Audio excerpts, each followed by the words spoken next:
Hare Krishna. Starting from chapter 4, Lila Amrita.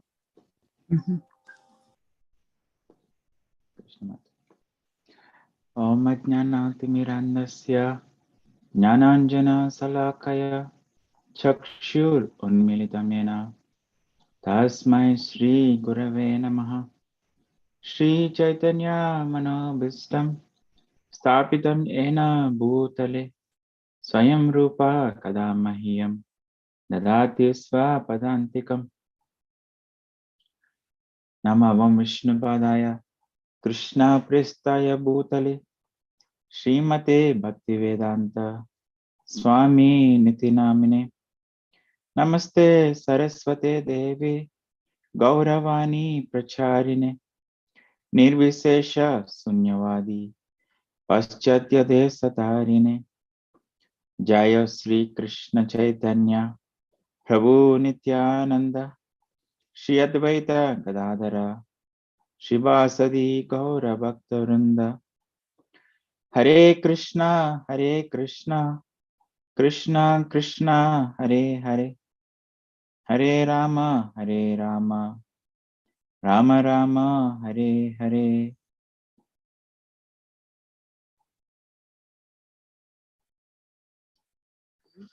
Okay, reading from chapter 4. How shall I serve you? Okay. And the text is a little smaller. So, 1 second.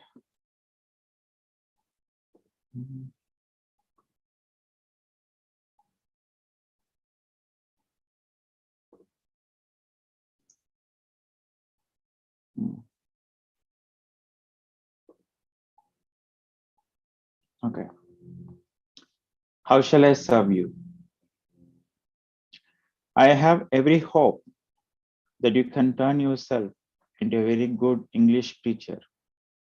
If you saw the mission to inculcate the novel impression of Lord Chaitanya Mahaprabhu, Lord Chaitanya's teaching to the people in general, as well as philosophers and religionists, by Srila Bhaktisiddhanta Saraswati in a letter to Srila Prabhupada, December 1936. So going back to October of 1932, Bhaktisiddhanta Saraswati had led a group of hundreds of disciples and pilgrims on a month-long parikrama or circumambulation of the sacred places of Vrindavan. Vrindavana residents and visitors perform parikrama by following the old dry bed of Yamuna river and circumambulating the Vrindavan area, stopping at the places where Krishna performed his pastimes when he roamed in Vrindavan 5,000 years ago. Abhay had wanted to attend Srila Bhaktisiddhanta Saraswati's parikrama, but could not because of his work. Nevertheless, on the 20th day of the pilgrimage, he traveled from Allahabad, intent on seeing Bhaktisiddhanta Saraswati again and hoping to join the parikrama party at Kosi, just outside Vrindavana, at least for a day. The parikrama Sri Bhaktisiddhanta Saraswati had organized was one of the biggest ever seen in Vrindavan. By engaging so many people, he was using the parikrama as a method of mass preaching. Even as early as 1918, when he had first begun his missionary work, Srila Bhaktisiddhanta's specific contribution had been his emphasis on preaching. Prior to his advent, the Vaishnavas had generally avoided populated places, and they had performed their worship in holy secular places like Vrindavana. Even though they had traveled to preach, they would maintain the simple method of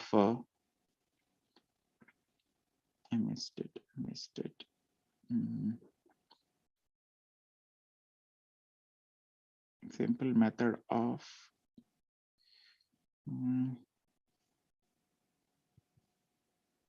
Impoverished mendicant. I missed the line, Mataji. The Goswami followers during Lord Chaitanya's time had lived in Ah, Vrindavan. yeah. Simple mode of the impoverished mendicant. The Goswami fall. Thank you, Mataji. The Goswami followers during Lord Chaitanya's time had lived in Vrindavan underneath trees, one night under one tree, the next night under another. But Srila Bhaktisiddhanta Saraswati, whose aim was on preaching worldwide, knew that the renunciation of Goswamis was not possible for Westerners. Therefore, he wanted to introduce the idea that devotees could even live in a big palatial temple. He had accepted a large donation from a wealthy Vaishnava merchant and in 1930 had constructed a large marble temple in the Bagh Bajar section of Calcutta. The same year, he had moved, along with many followers, from his small rented quarters at Ultadanga to the impressive new headquarters. Srila Bhaktisiddhanta was demonstrating that although a devotee should not spend a cent for his sense gratification, he could spend millions of rupees for the service of Krishna. While previously, Vaishnava, trying to do the multitasking. Yeah. While previously Vaishnavas would not have anything to do with the mechanized contrivances introduced by the British, Srila Bhaktisiddhanta, on the authority of scripture, was demonstrating a higher understanding. It was Rupa Goswami, the great disciple of Lord Chaitanya, who had written, "One is perfectly detached from all materialistic worldly entanglement, not when one gives up everything, but when one employs everything for the service of the Supreme Personality of Godhead Krishna." This is understood to be perfect renunciation in yoga. So if everything is God's energy, then why should anything be given up? If God is good, then his energy is also good. So material things should not be used for one's own sense enjoyment, but they could be and should be used for the service of Krishna. So Srila Bhaktisiddhanta wanted to use the most modern printing presses. He wanted to invite worldly people to hear Krishna Katha in gorgeously built temples, and for their preaching, devotees should not hesitate to ride in the best conveyances, wear seven cloths, or live amidst material opulence. It was in this spirit that he had constructed the building at Bagh Bajar, and there displayed a theistic exhibition, a series of dioramas assembled from finely finished, painted, and dressed clay dolls. Such dolls are a traditional art form in Bengal, but the staging of nearly 100 elaborate displays depicting the Vaishnava philosophy and the passions of Lord Krishna had never before been seen. The theistic exhibition created a sensation, and thousands attended it daily. In that same year, Srila Bhaktisiddhanta Saraswati had taken about 40 disciples on a parikrama all over India, a tour featuring many public lectures and Srila Bhaktisiddhanta's meetings with important men. By 1932, he had three presses in different parts of India, printing 6 journals in various Indian dialects. In Calcutta, a politician had asked Srila Bhaktisiddhanta Saraswati how he could possibly print his Nadia Prakasha as a daily newspaper. Srila Bhaktisiddhanta Saraswati had replied that it was not so amazing if one considered that in Calcutta alone there were almost half a dozen ordinary daily newspapers, although Calcutta was but one city amongst all the cities of India. India was but one nation among many nations on earth. The earth was but an insignificant planet amidst all the other planets in the universe, and this universe is one amongst universes so numerous that each was like a single mustard seed in a big bag of mustard seeds. And the entire material creation was only one small fraction of the creation of God. So Nadia Prakasa was not printing the news of Calcutta or the earth, but news from the unlimited spiritual sky, which is much greater than all the material worlds combined. So If the daily Calcutta newspaper could report limited earthly tidings, then small wonder that Nadi Prakasha could appear daily. In fact, a newspaper about the spiritual world could be printed every moment where there not a shortage of interested readers.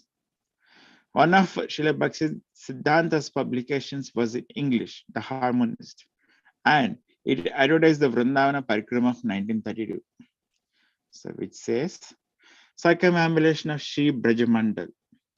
His Divine Grace Paramhamsa Sri Srimad Bhakti Siddhanta Saraswati Goswami Maharaj, the spiritual head of the Madhva Gaudiya Vaishnava community, following Sri Krishna Chaitanya Mahaprabhu, has been pleased to invite the cooperation of all persons of every nationality, irrespective of caste, creed, color, age, or sex, in the devotional function of the circumambulation of the Holy Spirit of Braja in the footsteps of Supreme Lord Sri Krishna Chaitanya, who exhibited the Leela of performing the circumambulation of Sri Bhajamandal during the winter of 1514 AD. When Abhay had heard from the members of the Allahabad Gaudiya Math about the parikrama, he had been fully occupied with his local pharmacy business and traveling to secure new accounts. But he had calculated how he could join at least for a day or two, and he had fixed his mind on again obtaining the darshan of Srila Bhakti Siddhanta Saraswati. Srila Prabhupada, I was not initiated at the time of parikrama, but had very good admiration for these Gaudiya people. They were very kind to me, so I thought, what are these people doing in this parikrama? Let me go. So I met them at Kosi.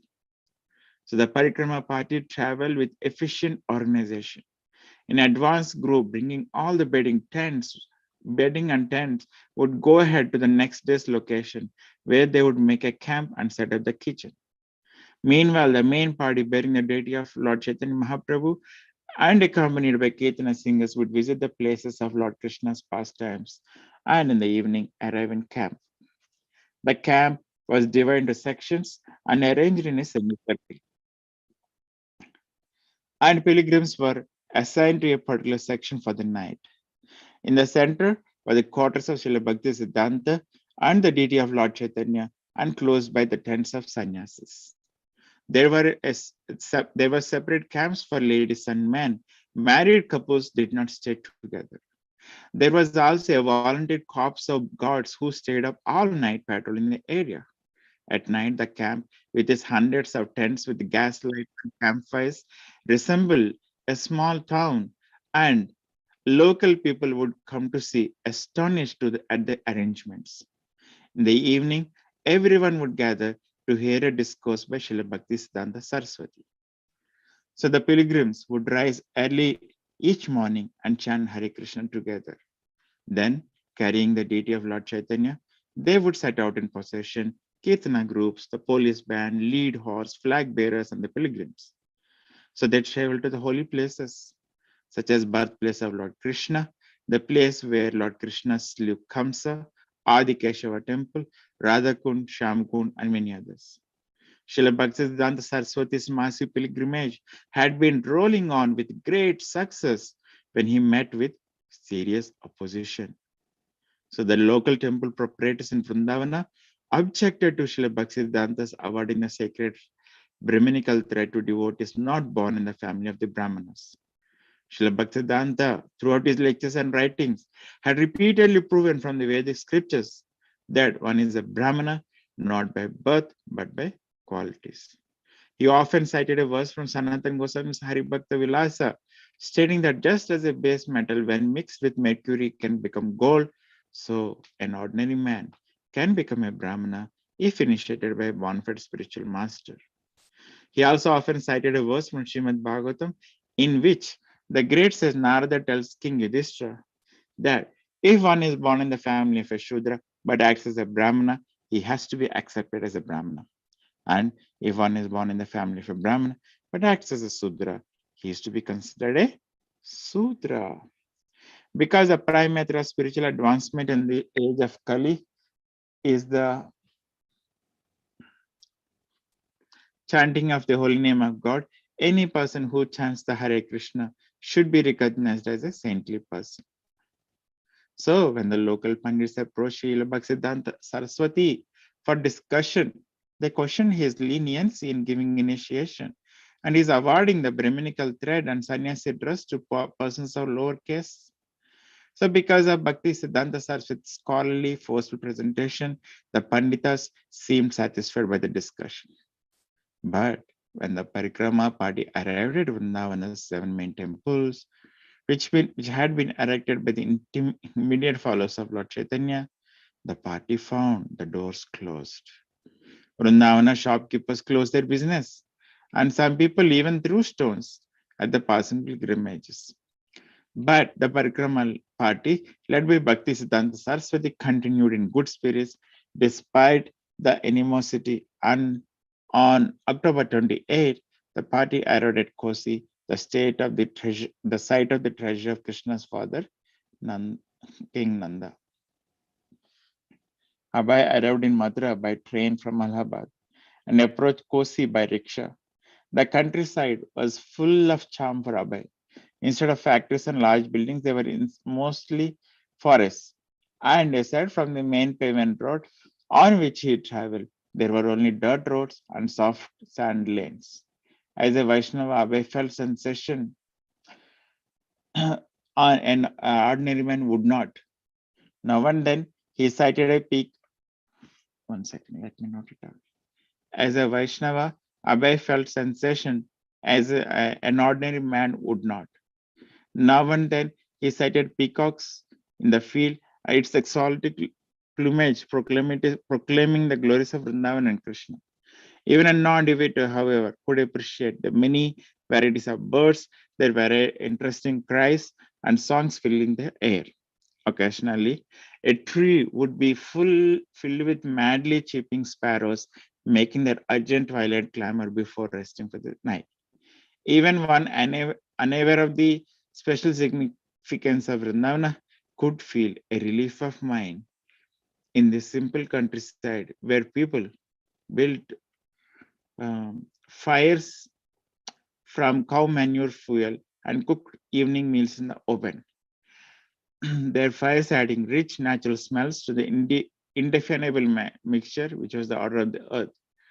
There were many gnarled old trees and colorful stretches of flowers, bushes of bright violet camellia, the trees album, and with delicate white parijata blossoms and big yellow kadamba flowers rarely seen outside Vrindavan.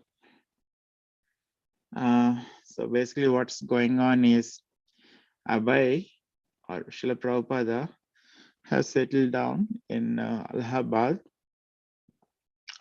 from Calcutta.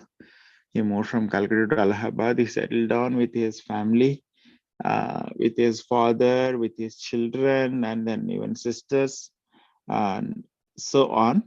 And they live very, very close by. And Prabhupada father has left. Prabhupada became busy in his business. And then he comes to know about the pilgrimage by Bhaktisiddhanta Saraswati. So since then, he's not able to stop himself.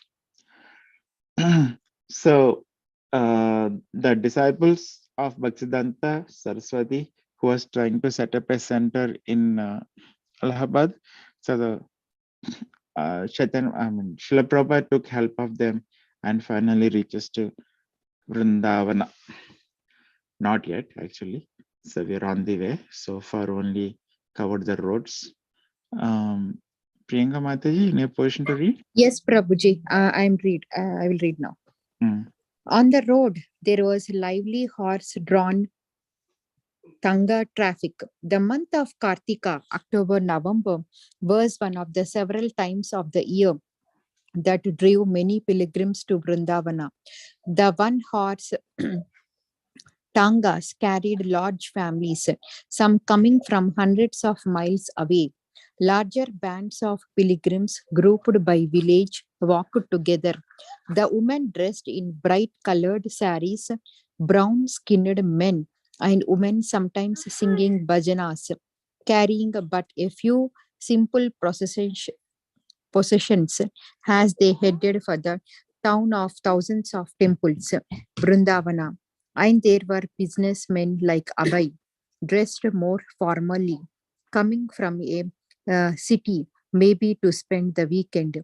Most of them had at least some resemblance of a religious motive to see Krishna in the temple, to bath in the holy Yamuna river, to visit the sites where Lord Krishna had performed his pastimes, such as the lifting of Govardhana hill, the killing of the Kesi demon, or the dancing in the evening with the gopis. Abhay was sensitive to the atmosphere of Brindavana, and he noted the activity along the road. But more than that, he cherished with anticipation the fulfillment of his journey, his meeting again after a long separation, the saintly person he had always thought of within himself. Srila Bhakti Siddhanta Saraswati, who had spoken to him in Calcutta and had convinced him of Lord Chaitanya's mission to preach Krishna consciousness. Abhay would soon see him again, and this purpose filled his mind. Upon reaching the lantern illuminated camp of the Gaudiya Mutt and inquiring at the registration post, he was allowed to join the Parikrama village. He was assigned to a tent of Gruhastha men and was offered prasadam. The people were friendly and in good spirits. And Abhay talked of his activities with the Mata members in Calcutta and Allahabad. Then there was a gathering. A sannyasi was making an announcement. This evening, he said, there would be a scheduled visit to a nearby temple to see the deity of Sheshashayi Vishnu. Some of the pilgrims cheered, Hare Bol, Hare Krishna. The sannyasi also announced that His Divine Grace, A.C. Bhakti Vedanta Bhakti Siddhanta Saraswati Thakura, would speak that evening for the last time and would be leaving the parikrama party the next day. So there was a chance of going on the parikrama or staying for the lecture. Srila Prabhupada. So I met them in Kosi, and Keshava Maharaja was informing that Srila Bhakti Siddhanta is going to Mathura tomorrow morning. I mean, he'll speak Harikatha this evening. Anyone who wants to may remain, or otherwise they may go to see Sheshashayi Vishnu. So at that time, I think only 10 or 12 men remained. Sridhara Maharaja was one of them, and I thought it wise. What can I see at this Sheshashayi? Let me hear what Srila Bhakti Siddhanta Saraswati will speak. Let me hear. When Abhay arrived, Srila Bhakti Siddhanta was already speaking.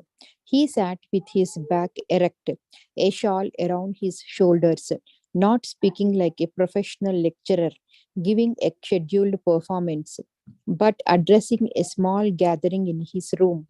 At last, Abhay was in his presence again. Abhay marveled to see and hear him. This unique soul, possessed of Krishna Katha, speaking uninterruptedly about Krishna in his deep, low voice, in ecstasy and deep knowledge. Abhay sat and heard with rapt attention. Bhakti Siddhanta Saraswati had been speaking regularly about Sambandha, Abhideya and Prayojana. Sambandha is the stage of devotional service in which awareness of God is awakened. Abhideya is rendering loving service to the God, and Prayojana is the ultimate goal, pure love of God. He stressed that his explanations were in exact recapitulation of what had originally been spoken by Krishna and passed down through disciplic succession. Bhakti Siddhanta Saraswati's particular utterance, mostly Bengali but sometimes English, with frequent quoting of Sanskrit from the Shastras, with deep, was deep with erudition. It is Krishna, said Bhakti Siddhanta Saraswati, who is the only super lord over the entire universe and beyond it of Vaikuntha, the transcendental region. As such, no one can raise any obstacle against his enjoyment. An hour went by, 2 hours. The already small gathering in Srila Bhakti Siddhanta's room gradually thinned. A few sannyasis left, excusing themselves to tend to duties connected with the parikrama camp. Only a few intimate leaders remained. Abhay was the only outsider. Of course, he was a devotee, not an outsider, but in the sense that he was not a sannyasi, was not handling any duties, was not even initiated, and was not traveling with the parikrama, but had joined only for a day. In that sense, he was an outsider. The philosophy Srila Bhakti Siddhanta Saraswati was speaking, however, was democratically open to whoever would given an ardent hearing, and that Abhay was doing. He was listening with wonder. Sometimes he would not even understand something, but he would go on listening intently, submissively, his intelligence drinking in the words. He felt Srila Bhakti Siddhanta Saraswati revealing to him the direct vision of the spiritual world, just as a person reveals something by opening a door or pushing aside a curtain. He was revealing the reality, and this reality was loving service to the lotus feet of Radha Krishna and supremely worshipable personality of Godhead. How masterfully he spoke, and with utter conviction and boldness. It was with such awe that Abhay listened with fastened attention. Of course, all Vaishnavas accepted Krishna as their worshipable Lord. But how conclusively and with what sound logic was the faith of the Vaishnavas established by this great teacher? After several hours, Srila Bhakti Siddhanta Saraswati stopped speaking. Abhay felt prepared to go on listening without cessation, and yet he had no puzzling doubts or queries to place forward. He wanted only to hear more. As Srila Bhakti Siddhanta made his exit, Abhay bowed, offering his obeisances, and left the intimate circle of sannyasis in their row of tents and went to the outer circle of tents, his mind surcharged with the words of his spiritual master. Now their relationship seemed more tangible. He still treasured his original impression of um, Srila Bhakti Siddhanta Saraswati, the saintly person who had spoken to him on the rooftop in Calcutta. But tonight, that single impression that had sustained him for years in Allahabad had been enriched and filled with new life. His spiritual master and the impression of his words were as much as a reality as the stars in the sky and the moon over Brindavana. That impression of hearing from Srila Bhakti Siddhanta Saraswati was filling him with its reality, and all other reality was forming itself around the absolute reality of Srila Gurudeva, just as all the planets circle around the sun. The next morning, Abhay was up with the others more than an hour before dawn, bathed and chanting mantras in congregation. Later in the morning, the tall, stately figure of Bhakti Siddhanta Saraswati, dressed in plain saffron, got into the back seat of a car and rode away from the camp, thoughtful and grave. He looked back and waved, accepting the loving farewell gestures of his followers. Abhay stood amongst them. A little more than a month later, Abhay was again anticipating an imminent meeting with Srila Bhakti Siddhanta, this time at Allahabad. Abhay had only recently returned from Vrindavana to his work at Prayaga pharmacy when the devotees at the Allahabad Gaudiya Mutt informed him of the good news. They had secured lands and funds for constructing a building, the Sri Rupa Gaudiya Mutt, and Srila Bhakti Siddhanta would be coming on November 21st to preside over the ceremony for the laying of the cornerstone. Sir William Malcolm Haley, Governor of the United Provinces, would be the respected guest, and in a grand ceremony would lay the foundation stone, and in the presence of Srila Bhakti Siddhanta. When Abhay learned that there would be also be an initiation ceremony, he asked if he could be initiated. Atulananda, the Mata's president, assured Abhay that he would introduce him to Bhakti Siddhanta Saraswati. At home, Abhay discussed his initiation plans with his wife. She had no objection, but she did not want to take initiation herself. They were already worshipping the deity at home and offering their food to the deity. They believed in God and were living peacefully. But for Abhay, that was not enough. Although he would not force his wife, he knew that he must be initiated by a pure devotee, avoiding sinful life, living piously. These things were necessary and good, but in themselves they did not constitute spiritual life and could not satisfy the yearning of the soul. Life's ultimate goal and the absolute necessity of the self was love of Krishna. That love of Krishna his father had already inculcated within him, and now he had taken the next step. His father would have been pleased to see him do it. What he had learned from his father was now being solidified by someone capable of guiding all the fallen souls of the world to transcendental love of God. Abhay knew he should go forward and take complete shelter in the instructions of his spiritual master and the scriptures enjoined.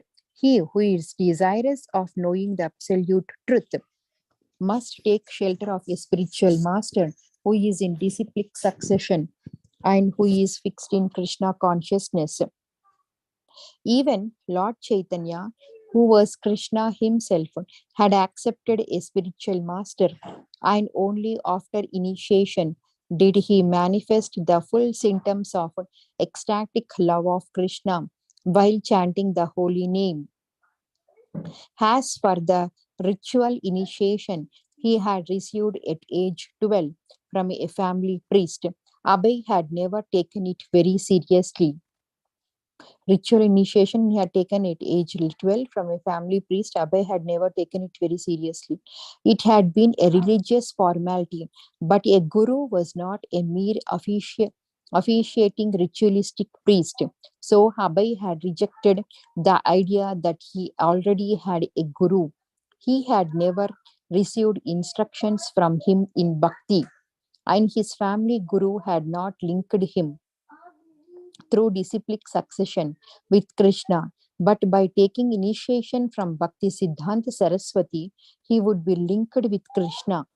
Bhakti Siddhanta's son, Bhakti Siddhanta, son of Bhakti Vinoda Thakuran and disciple of Gaura Kishore Dasa Babaji, was the guru in the 12th disciplic generation from Lord Chaitanya. He was the foremost Vedic scholar of the age, the expert Vaishnava who could guide one back to Godhead. He was empowered by his pre- predecessors to work on for the highest welfare of giving everyone Krishna consciousness, the remedy for all sufferings. Abhay felt that he had already accepted Srila Bhakti Siddhanta as his spiritual master, and that from their very first meeting he had already received his orders. Now, if Srila Bhakti Siddhanta would accept him as his disciple, the relationship would be confirmed. He was coming so soon after Abhay had seen and heard him in Vrindavana. That was how Krishna acted through his representative. It was as if his spiritual master is coming to where Abhay had his family and business, was coming to draw him further into spiritual life. Without Abhay's having attempted to bring it about, his relationship with Srila Bhakti Siddhanta was deepening. Now, Srila Bhakti Siddhanta was coming to him as if by a higher arrangement. On the day of the ceremony, Bhakti Siddhanta Saraswati met with his disciples at the Allahabad Gaudiya Mutt on South Malka Street. While he was speaking Harikatha and taking questions, Atulananda Brahmachari took the opportunity to present several devotees, Abhay amongst them, as candidates for initiation. The Allahabad devotees were proud of Mr. Dev, who regularly attended the Mata in the evening and led bhajanas, listened to the teachings and spoke them himself, and often brought respectable guests. He had contributed money and had induced his business colleagues also to do so. With folded palms, Abhay looked up humbly at his spiritual master. He and Srila Bhakti Siddhanta were now face to face, and Srila Bhakti Siddhanta recognized him and was visibly pleased to see him. He already knew him. Yes, he said, exchanging looks with Abhay. He likes to hear. He does not go away. I have marked him. I will accept him as my disciple. As the moment and the words became impressed into his being, Abhay was in ecstasy. Atulananda was pleasantly surprised that his Gurudev was already in approval of Mr. Dev. Other disciples in the room were also pleased to witness Srila Bhakti Siddhanta Saraswati's immediate acceptance of Mr. Dev as a good listener. Some of them wondered when or where Srila Bhakti Siddhanta had arrived at such an estimation of the young pharmacist. At the initiation, Srila Bhakti Siddhanta Saraswati was seated on a Vyasasana, and the room was filled with guests and members of the Gaudiya Mutt. Those to be initiated sat around a small mound of earth where one of Srila Bhakti Siddhanta Saraswati's sannyasis prepared a fire and offered grains and fruits into the flames, while everyone chanted mantras for purification. Abhay's sisters and brother were present, but not his wife. Abhay basked in the presence of his Gurudeva. Yes, he likes to hear the words of his spiritual master, and his glance of recognition had remained with Abhay. Abhay would continue pleasing his spiritual master by hearing well. Then he thought, I will be able to speak well. The Vedic literature described 9 processes of devotional service, the first of which was Sravanam, hearing about Krishna. Then came Kirtanam, chanting about and glorifying him. By sitting patiently and hearing it Kosi, he had pleased Krishna's representative. And when Krishna's representative was pleased, Krishna was pleased. Srila Bhakti Siddhanta Saraswati had not praised him for donating money to the Mata, had not advised him to forsake his family and business and travel with him. Not, nor had he asked Abhay to perform great austerities like the yogis who mortify their bodies with fasts and difficult woes. But he likes to hear, he had said. I have marked him. Abhay thought about it again and again, listened carefully as his spiritual master conducted the initiation. You want to say something, Mataji? Yes, Prabhuji. Yeah. It's nice. Nice, Prabhuji. First he met Bhakti Siddhanta sir, I mean, like in this chapter, he met like the first time in the pilgrimage, in the yatra, Yeah. and there Bhakti Siddhanta Saraswati Thakur was giving a lecture, and only Prabhupada heard it properly. Mm. And after few days only, like again he came to Allahabad. That's a like arrangement by Krishna. Like again he was very lucky to see his spiritual master Mm. and his friend, like um Atulananda, right? Like Atulananda introduced him to his spiritual master for initiation. And at that time, like Bhakti Siddhanta Saraswati Thakur remembered his face. He said like he likes to hear, like because hearing is the most important thing, Sravanam. That's what he's not praising for money or like a young pharmacist or whatever, like he's not focusing on anything, but the Bhakti Siddhanta likes the quality of hearing. Mm. And he was praising about that. And he accepted him as his um, disciple. For Prabhupada also it's ringing in his ears. Mm. He also decided to hear. Decided to hear more, yeah. Hear And then he is so happy, and Abhay was in ecstasy, yes. Mm. And everyone is shocked because everyone likes Mr. De Prabhupada, Abhay De. And and their spiritual master Bhakti Siddhanta accepted him. Mm. Mm. Because he was so serious and nicely hearing. Mm. Hearing is the first step, Prabhuji, hearing. It's a Mm. nice way to capture spiritual master. Mm. Spiritual master's attention and mercy also actually. Yeah. Shall I read, Prabhuji, or I see Anusha Mata is also in the call. mhm. I don't know if she want to read or no. Hare Krishna, Prabhu. You're Yeah, in to read, Mataji? yes, Prabhu, I can read for a while. Okay, sure. Sure.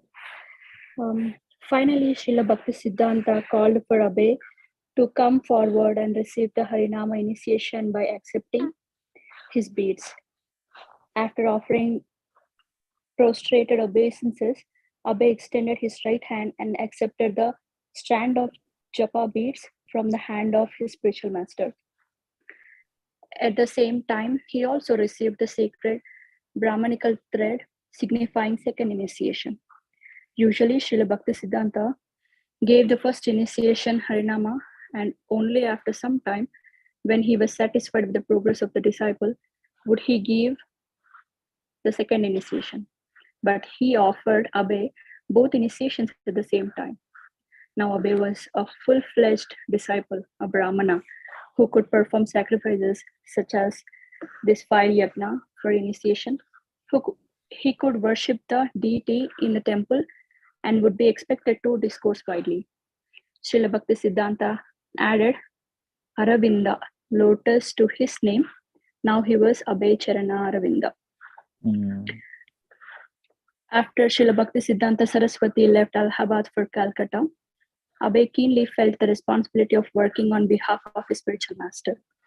At the initiation, Srila Bhakti Siddhanta had instructed Abhay to study Rupa Goswami's Bhakti Rasamrita Sindhu, which outlined the loving exchanges between Krishna and his devotees and explained how a devotee can advance in spiritual life. Bhakti Rasamrita Sindhu was a law book for devotional service, and Abhay would study it carefully. He was glad to increase his visits to the Allahabad center and to bring new people. Even at his first meeting with his spiritual master, he had received the instruction to preach the mission of Lord Chaitanya, and now he began steadily and carefully considering how to do so. Preaching was a responsibility, at least as binding as that of home and business. Even in his house, he wanted to engage as far as possible in preaching. He discussed with his wife about his plans for inviting people into their house. into their home, offering them prasadam and holding discussions about Krishna. She did not share her enthusiasm. Srila Prabhupada. Srila Prabhupada is okay. My wife was a devotee of Krishna, but she had some other idea. Her idea was just to worship the deity at home and live peacefully. My idea was preaching. It was not possible for Abhay to travel with his spiritual master or even to see him often. His pharmaceutical business kept him busy and he traveled frequently. Whenever possible, however, he tried to time a business trip to Calcutta when his spiritual master was also there. Thus, over the next 4 years, he managed to see his spiritual master perhaps a dozen times. Whenever Abhay visited Calcutta, the assistant librarian at the Gaudiya Math, Nityananda Brahmachari, would meet him at Hora train station with a 2-horse carriage belonging to the Mata. Nityananda saw Abhay as an unusually humble and tolerant person. As they rode together to the Mata, Abhay would inquire eagerly into the latest activities of Srila Bhaktisiddhanta. His traveling, his publishing, how many centers were currently open, how his disciples were doing. They would not talk much about Abhay's business. Abhay would stay at the Gaudiya Math, usually for about 5 days. Sometimes he would visit one of his sister who lived in Calcutta, but his main reason for coming was Srila Bhaktisiddhanta. And Abhay would take advantage of every opportunity to hear him. Abhay did not try to become a leader in the inner management of the Gaudiya Math. His spiritual master had initiated 18 sannyasis who carried out most of the preaching and leadership of the mission. Abhay was always the householder, occupied with his own business and family, never living within the Mata except for brief visits. And yet he began to develop a close relationship with his spiritual master. Sometimes, Prabhu? No, Mati, continue. Yeah. Okay. Sometimes Abhay would go to see him at the Chaitanya Math at the birthplace of Lord Chaitanya in Mayapur. One day at the Chaitanya Math, Abhay was in the courtyard when a large poisonous snake crawled out in front of him.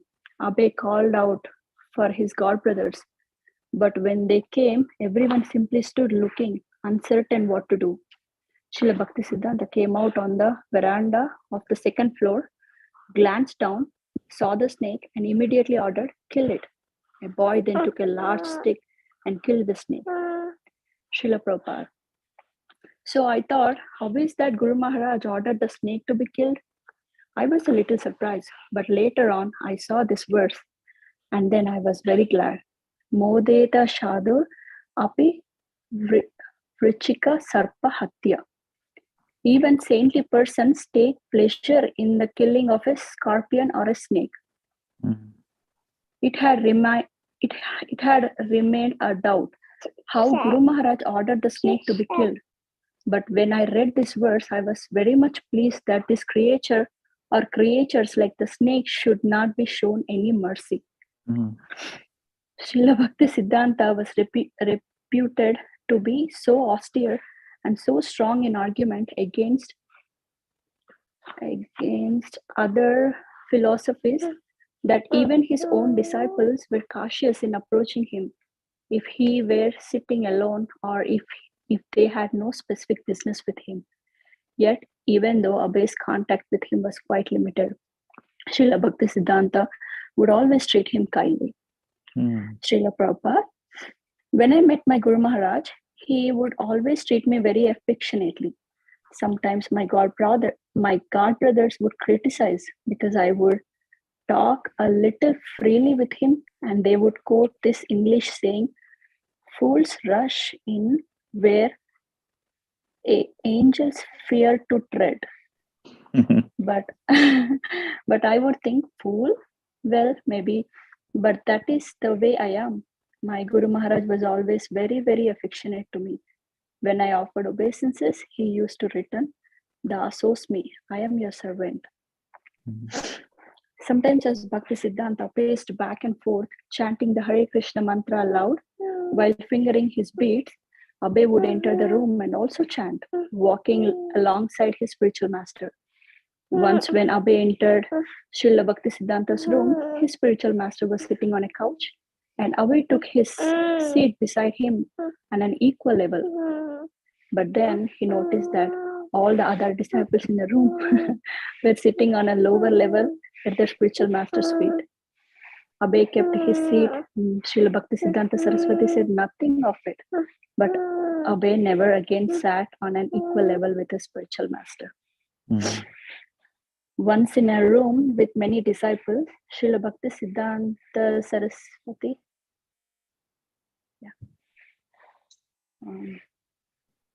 Srila Bhakti Siddhanta Saraswati was speaking and Abhay listening when an old man beside Abhay motioned to him. As Abhay leaned over to hear what the man wanted, Srila Bhakti Siddhanta suddenly spoke out in an annoyance at the two apparently inattentive students.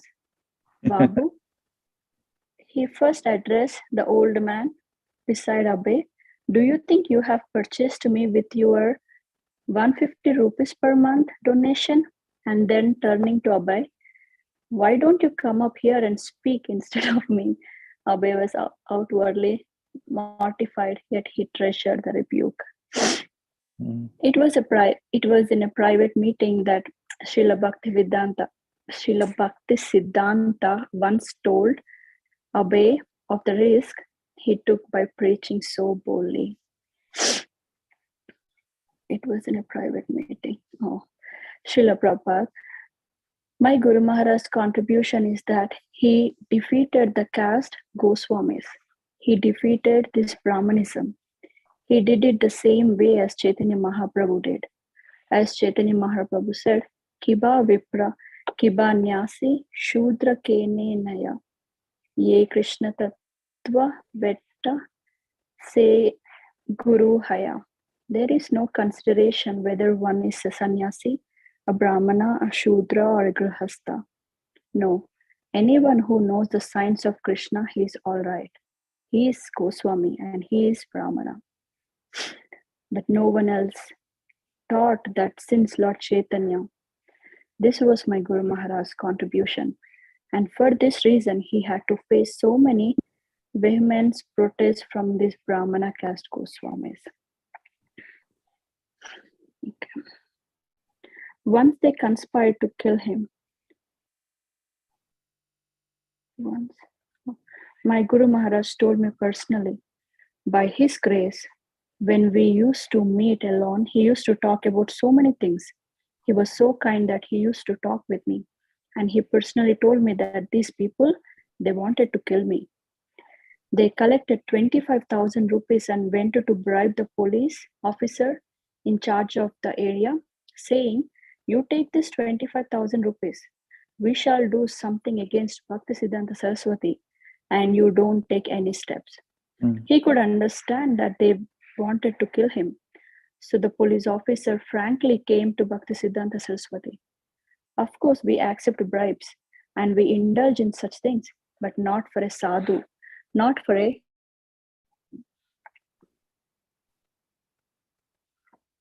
one sec, Prabhu. Arya touched something. Yeah, Arya, she did something on my phone.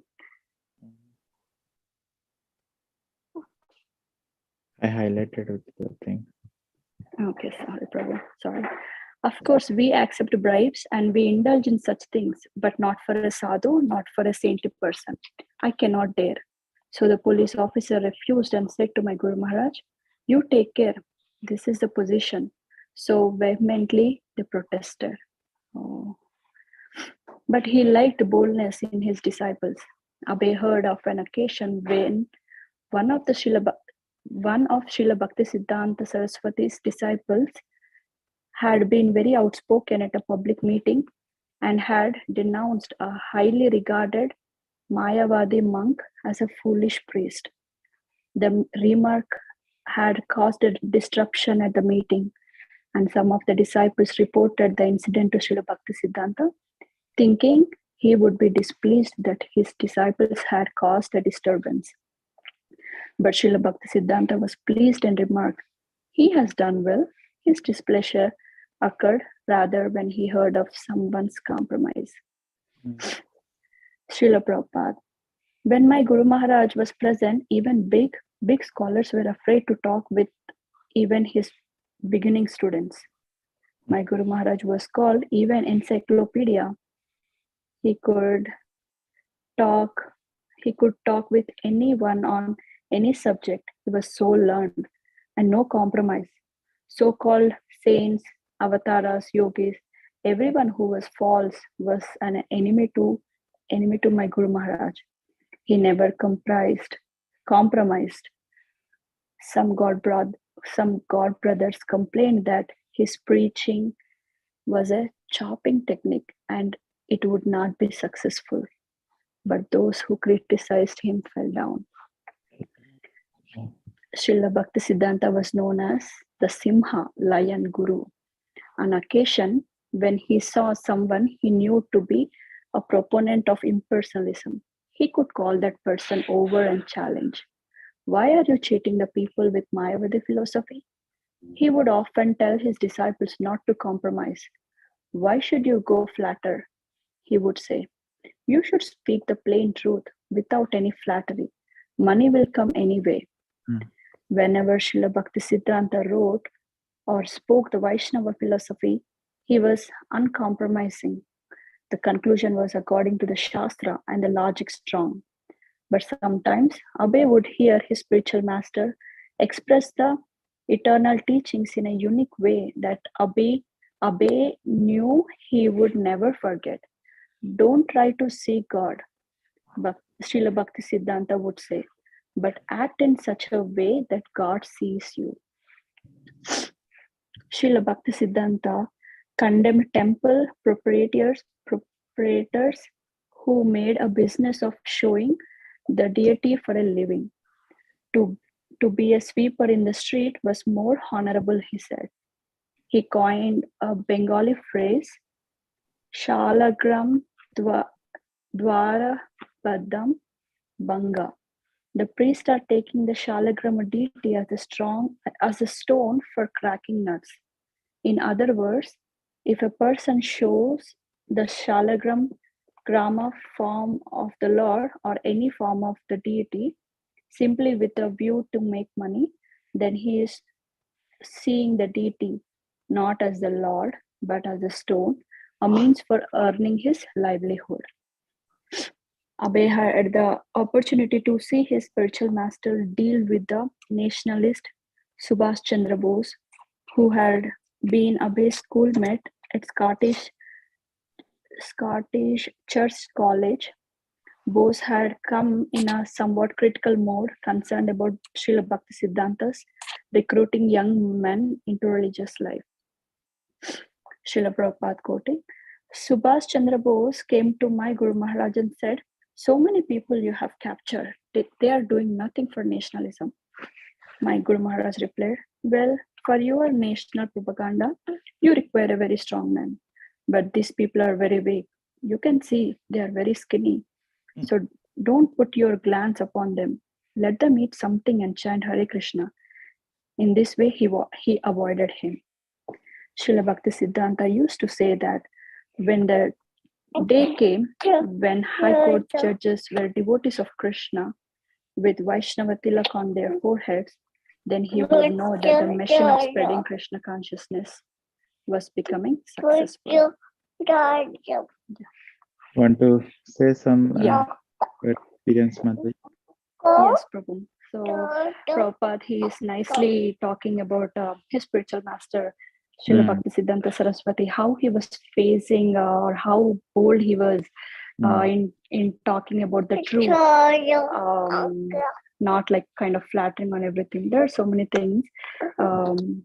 So he was praising actually how his Guru Maharaj was used to be Yeah, so many things are there in my mind, Prabhu, but yeah, these are a couple of things. Okay, sure, Mataji. Thank you. Banita Mataji, Yes, Prabhuji. your time now. Yes.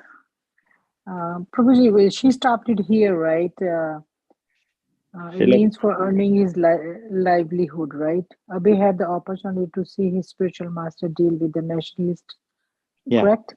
Okay. yes.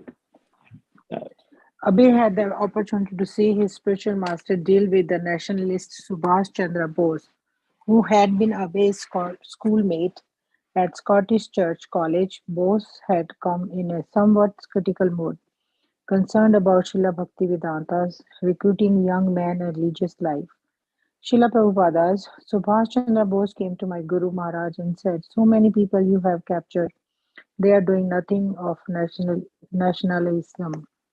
My Guru Maharaj replied, "Well, for your national propaganda I required very strong men, but these people are very weak. You can see they are very skinny, so don't put your glance upon them. Let them eat something and chant Hare Krishna in the way he avoided him."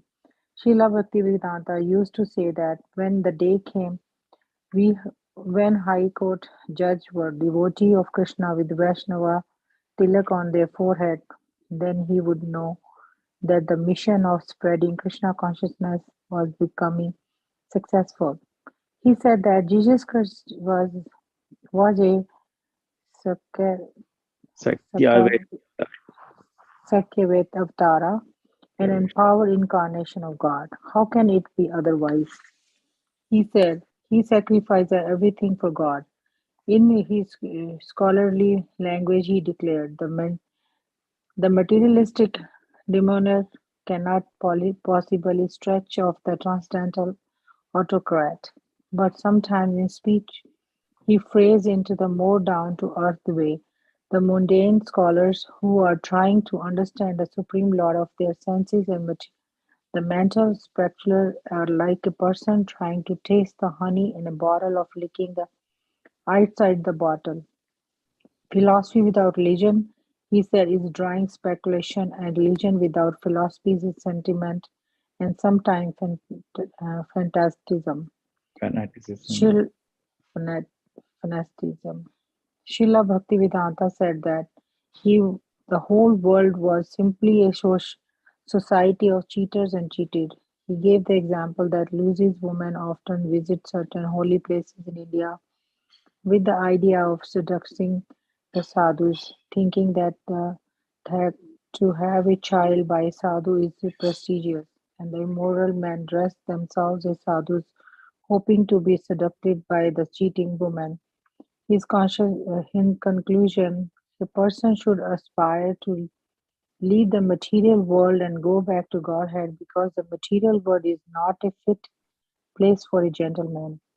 Abhay saw that when disciples asked his spiritual masters about something in the future, he never replied, "Yes, it's going to happen," or "Yes, we are going to do it." Rather, he would say, "Yes, if Krishna desired, it may be." All through in his younger years, he had been as astrologer and able to predict the future. He had given it up.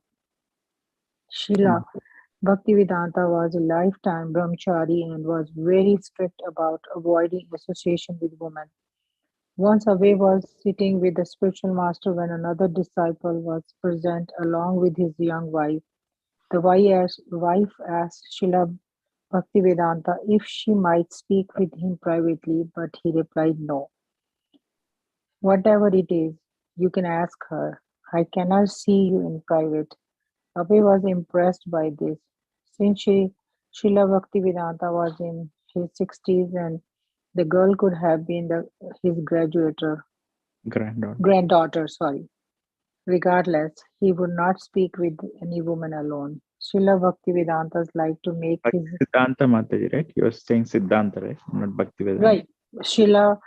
Bhakti Siddhanta like to make his disciples into sannyasis, but one day one of the sannyasi disciples was forcibly dragged away by his wife.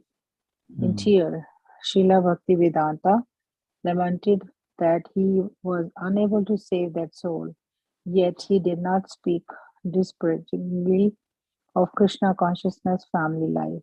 I would have sex hundreds of times, but if I thought that I could raise Krishna consciousness children, he would send his brahmacharis out to sell the Gaudiya Math magazines and books, and even if a brahmacharis were able to sell only one or two, it would please him very much, and he would exclaim, "You are so nice."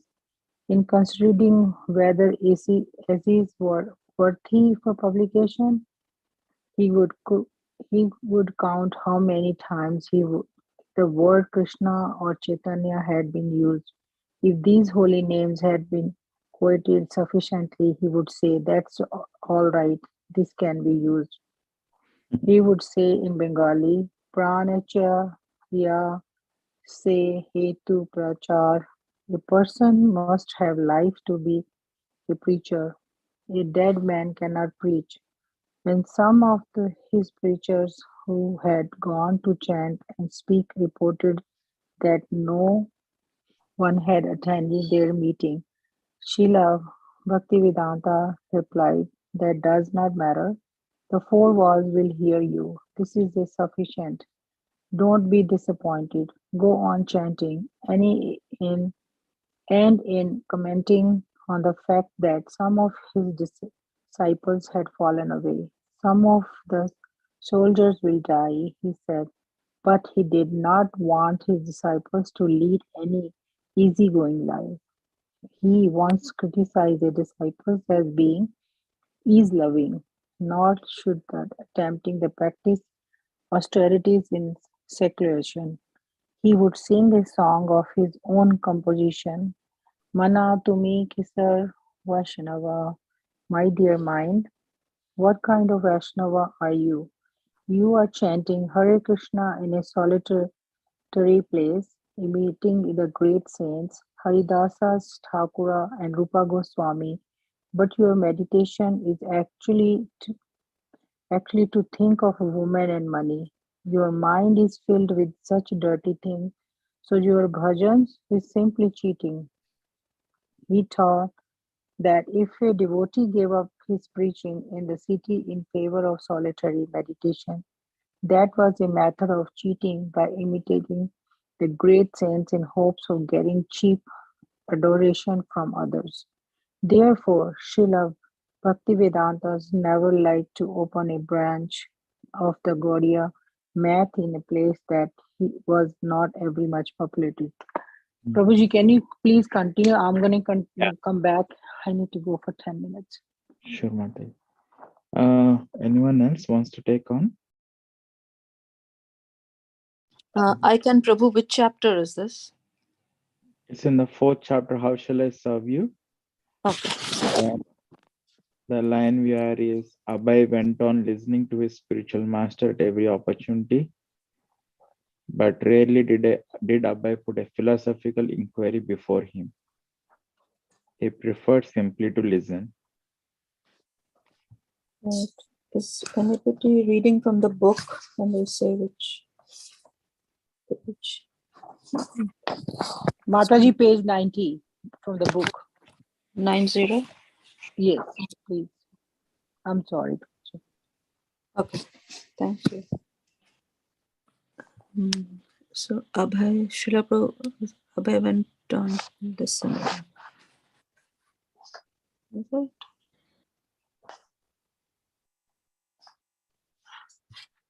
I will continue reading, Mataji. Then whenever you're able to find it, you tell me, okay? Okay, Prabhu.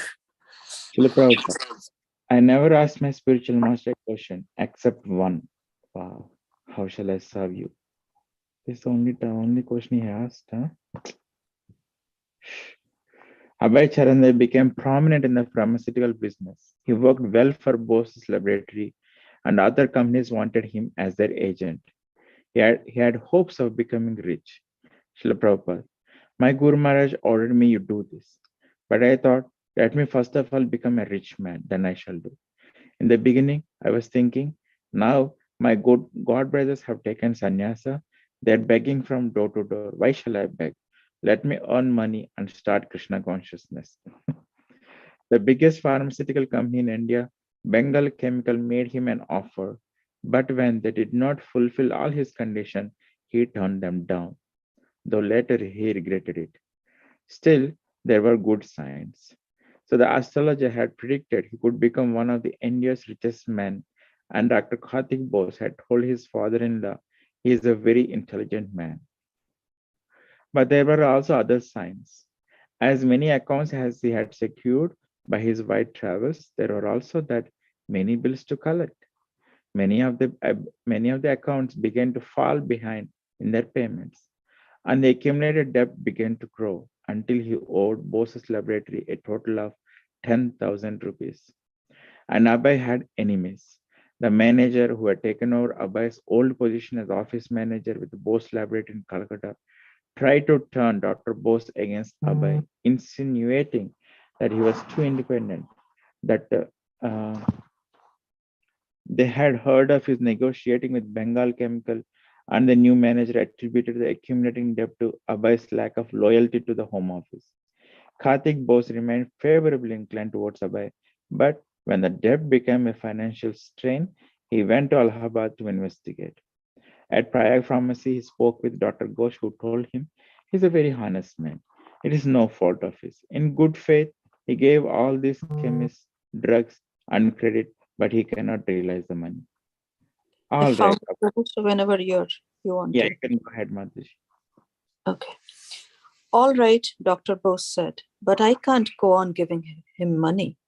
Abhay went over the accounts with Dr. Karthik Bose, and they both agreed that the best way to settle the matter was for Dr. Bose to take over the Prayag pharmacy and all of Abhay's accounts. Thus, Abhay was absolved of debt but unemployed. Atulananda Brahmachari approached him. Why don't you come to the mutt? Now you are free. Abhay began to visit more frequently the nearby Rupa Goswami mutt, where the Gaudiya mutt men, in their renounced brahmachari spirit, suggested that he depend completely on Krishna, give up the world, move in with them, and become a full-time preacher. But for Abhay, there was no question of abandoning business. If he did, what would happen to his wife and children?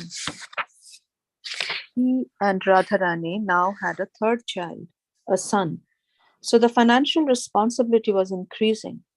The brahmacharis were well intentioned in asking him to renounce the world, and it was fine for them to do so. But Abhay couldn't take it very seriously.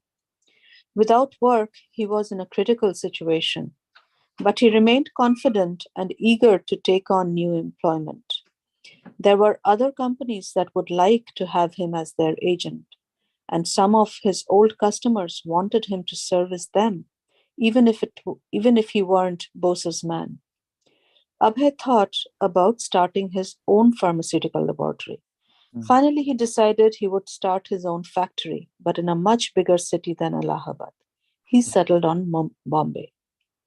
He decided that his family should remain in Allahabad, and he and his brother would travel to Bombay, take an apartment, and survey the prospects for starting a factory there.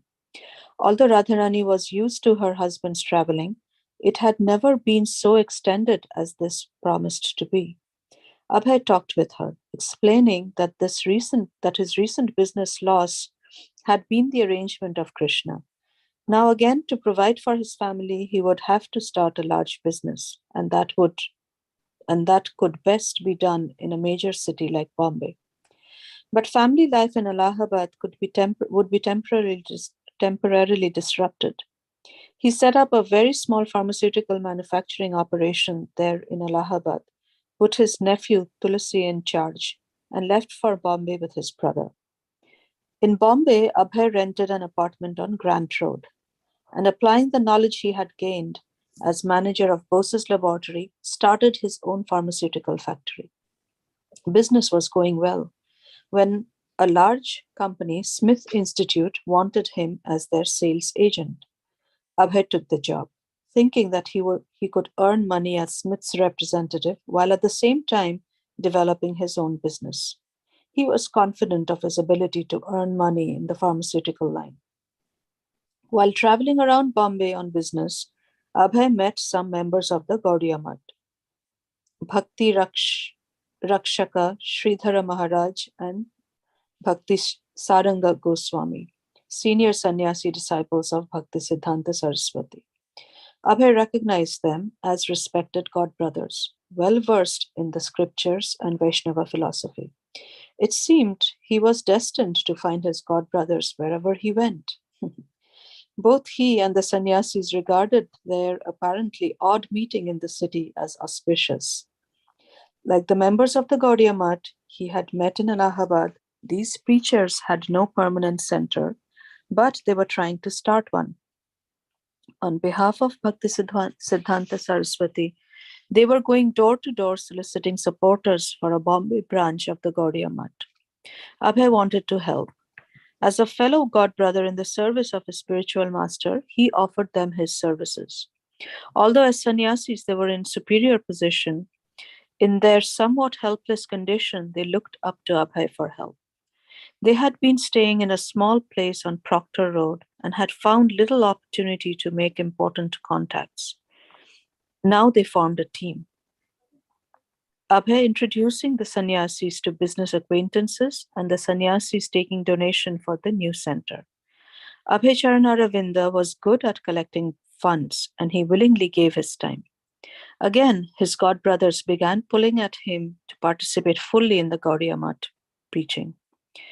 Srila Prabhupada, we made a party for collecting alms. Sridhar Maharaj, Goswami Maharaj and myself. I took them to some of my chemist and doctor friends, and in 2 days we collected 500 rupees. Sridhar Maharaj would speak, I would introduce, and Goswami Maharaj would canvass. So Goswami Maharaj was very much appreciated, and he began to speak highly about me. For a Babu, he is so expert. He has got so many friends and he has collected so much. Why should he not be in charge of our math? Why shouldn't he live with us? Why is he living separately? Abhay visited the math quarters on Proctor Road, where he joined the devotees in Kirtan and heard them speak about the Bhagavatam.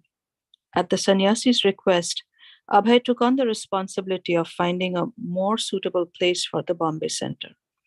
Wherever he went in the city, he looked for likely locations.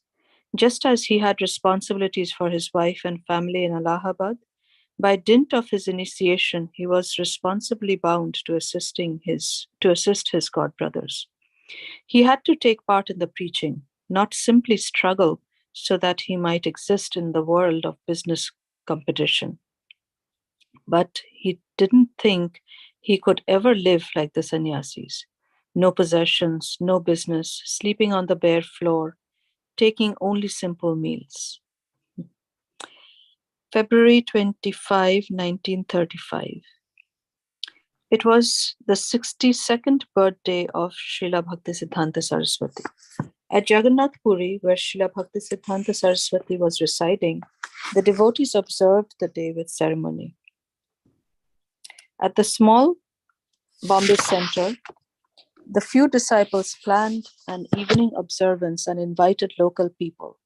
For the occasion, Abhay wrote a poem. Adore, adore ye all, the happy day, blessed than heaven, sweeter than May. When he appeared at Puri, the holy place, my Lord and Master, his divine grace.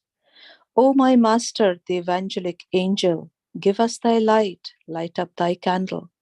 Struggle for existence, a human race, the only hope, his divine grace.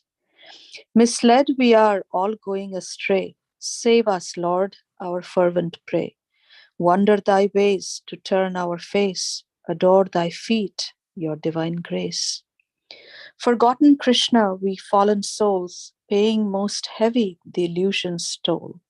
Darkness around, all untrace, the only hope, his divine grace. Message of service thou hast brought, a healthful life, as Chaitanya wrought. Unknown to all, it's full of grace. That's your gift, your divine grace. Absolute is sentient, thou hast proved.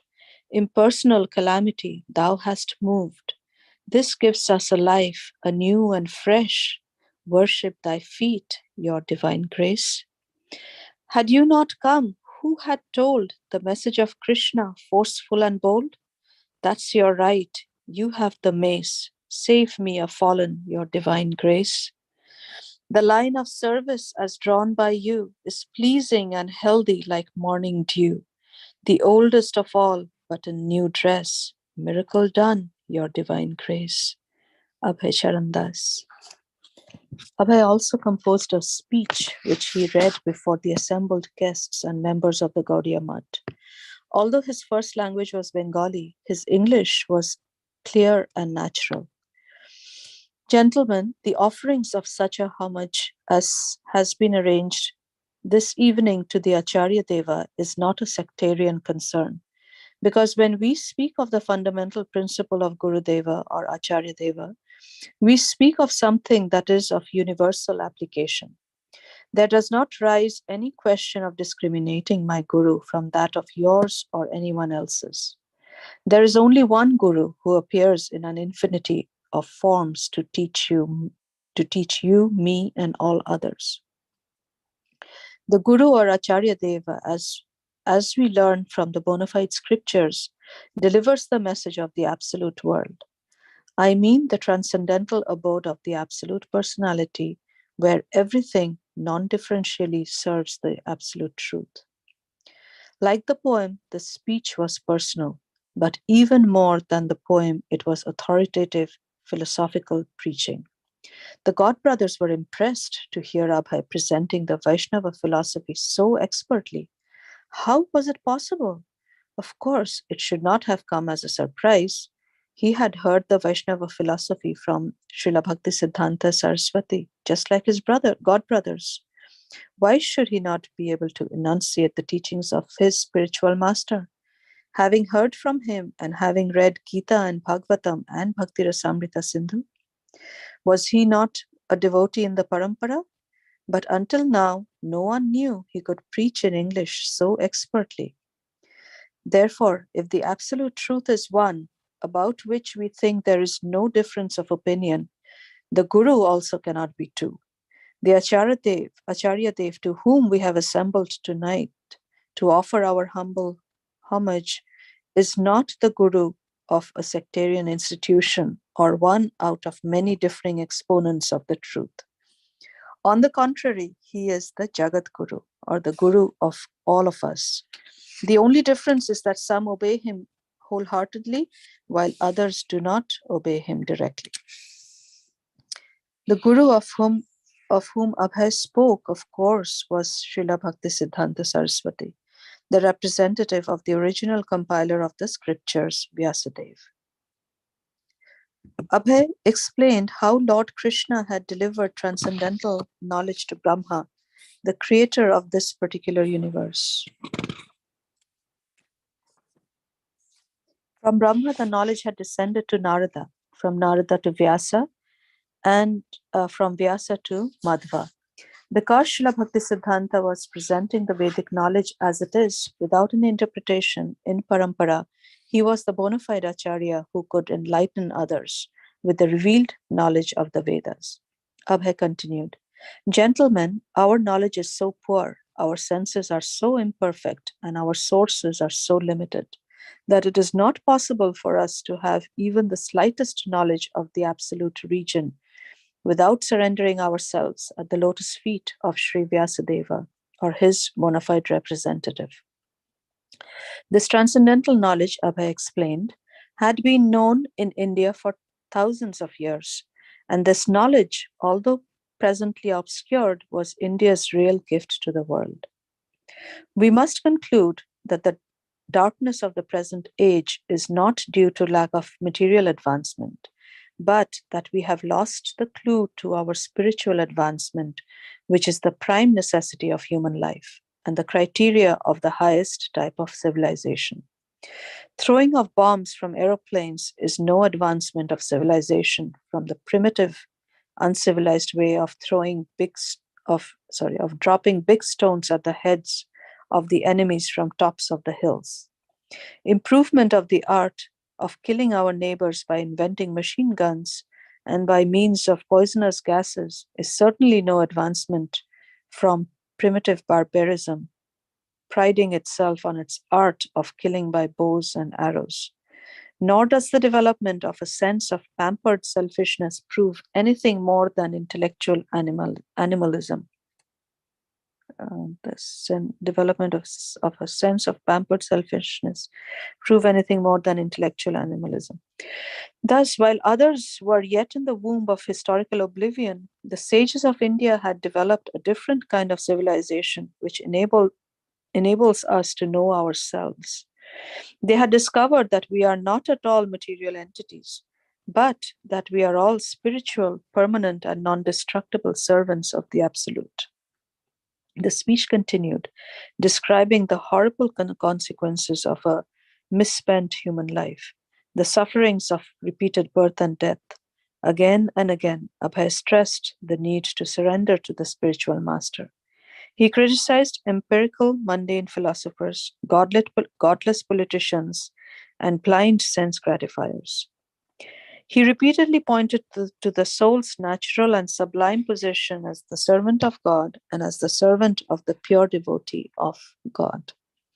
Abhay, an initiated disciple of his spiritual master for a little more than 2 years, referring to himself as a student, continued, "Gentlemen, although we are like ignorant children in the knowledge of the transcendence, still His divine grace, my Gurudeva, has kindled a small fire within us to dissipate the invincible darkness of the empirical knowledge.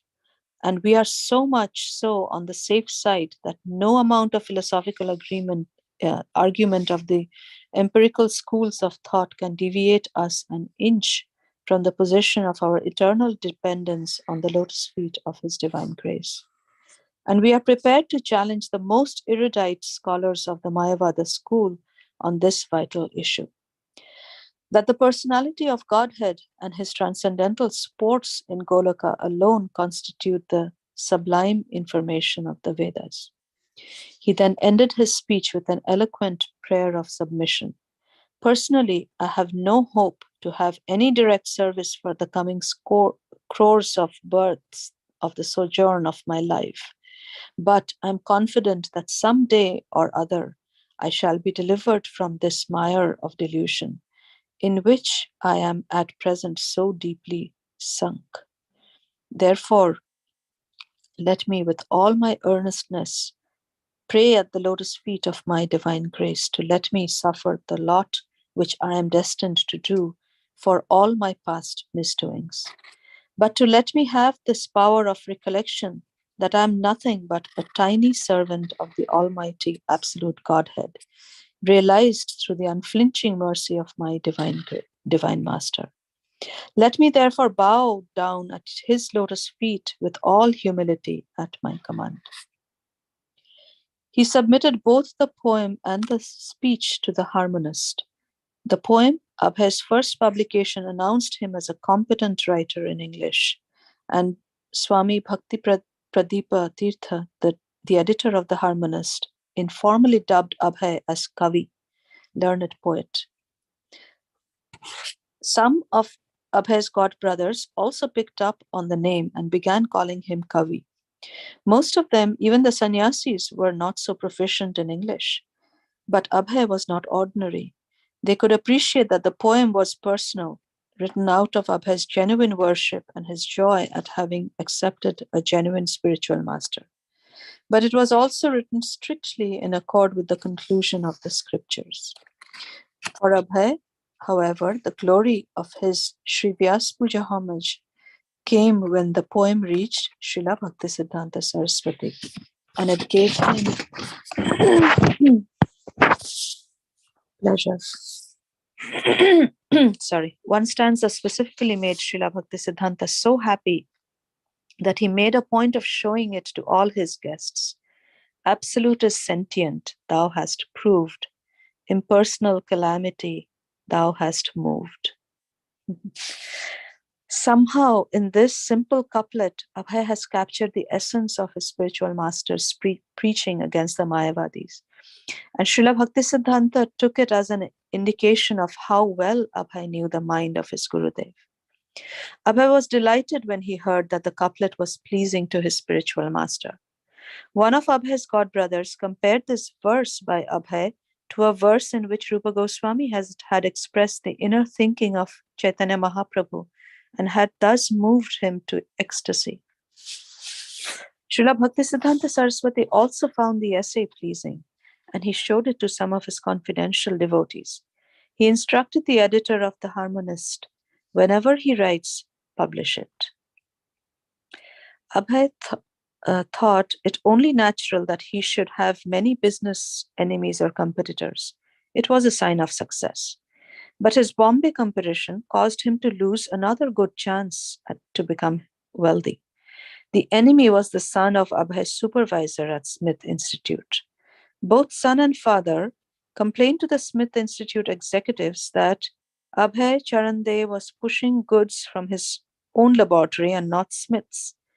By this intrigue, Abhay lost his position with Smith Institute, and his supervisor placed his own son as the new agent. Abhay was again on his own. While continuing to help his sannyasi godbrothers in Bombay, he found a 2-story building for rent at Gaulia Tank Road. Everyone agreed it would make a suitable center, and Abhay arranged for the rental and for initial repairs and helped the sannyasis move in. It seemed that his endeavors for spiritual things were always successful, whereas his business efforts were consistently failing. Of course, a few business enemies were no cause for discouragement. Intrigues and losses were always part of the game, and he was still well known in the pharmaceutical business throughout India. But it wasn't so much the give and take of business that disturbed him as his own doubts about whether this was the best way for him to serve his spiritual master. Business was good only if it could go side by side with his spiritual life. Lord Chaitanya had said that the chanting of Hare Krishna could be spread to every town and village, and Abhay wanted to assist his spiritual master in fulfilling that prophecy, especially by contributing money and helping establish centers. His earnings should not go solely to his family. Ideally, family life and spiritual life should progress side by side. But the difficulty was Abhay's wife. She was disturbed over the business losses and apathetic to the spiritual successes. She wanted to stay within the orbit of home and family. And despite Abhay's suggestion, she refused to accept initiation from Srila Bhaktisiddhanta. It was his own wife who was his most formidable competitor. And she waged her opposition right in the home, where it was least welcome. When Abhay occasionally visited his family in Allahabad, he tried to satisfy them with his good intentions. Business had not gone so well in Bombay, but he had new plans, and he assured his family that there was no need to worry. He planned to do more preaching in his home. The whole family could become more involved in spiritual activities. He wanted to invite guests, hold discussions on Bhagavad Gita and Srimad Bhagavatam, perform kirtan, distribute prasadam. He wanted to preach just as his spiritual master and godbrothers were preaching. Such a program wouldn't require that a sannyasi or brahmachari come and preside. Abhay could do it himself. This was an example of the ideal household life. But Radharani was unsubmissive. Rather than coming to hear him speak, she stayed with the children in another room, taking tea. In Bombay, Abhay associated with Sridhar Maharaj and Bhaktisaranga Goswami. Both sannyasis were highly literate scholars. Sridhar Maharaj was respected for his erudition in the Shastras, and Bhaktisaranga Goswami for his writing and preaching in English. Sometimes Abhay would discuss his realizations with them. Abhay also studied the scriptures on his own. His spiritual master's commentary on the Gita and Srimad Bhagavatam, as well as commentaries by the previous acharyas, While reading Vishwanath Chakravarti Thakur's commentary on the Bhagavad Gita, 2nd chapter, 41st verse, he read that the disciple should consider the order of the spiritual master to be his life and soul. Those words produced a deep effect on Abhay, strengthening his desire to execute Srila Bhaktisiddhanta Saraswati's command. And in the 88th chapter of the 10th canto of Srimad Bhagavatam, he came upon a verse in which Lord Krishna said something that startled him. Yasyasyaham anugrahnami harishyatadhanam shane tato dhanam trajanti asya svajana dukhitam. When I feel especially mercifully disposed towards someone, I gradually take away all his material possessions. His friends and relatives then reject this poverty-stricken and most wretched fellow. Abhay shuddered as he read the verse. It seemed to speak directly to him. But what does it mean? Does it mean, he thought, that Krishna will take away all my money? Was that what was actually happening? Was that why his business plans were failing? He discussed the meaning of the verse with Sridhar Maharaj. Yes, Sridhar Maharaj confirmed.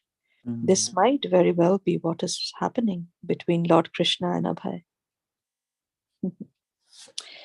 In July 1935, Srila Bhaktisiddhanta Saraswati came to install the deity of Lord Krishna and to institute deity worship at the Bombay Center.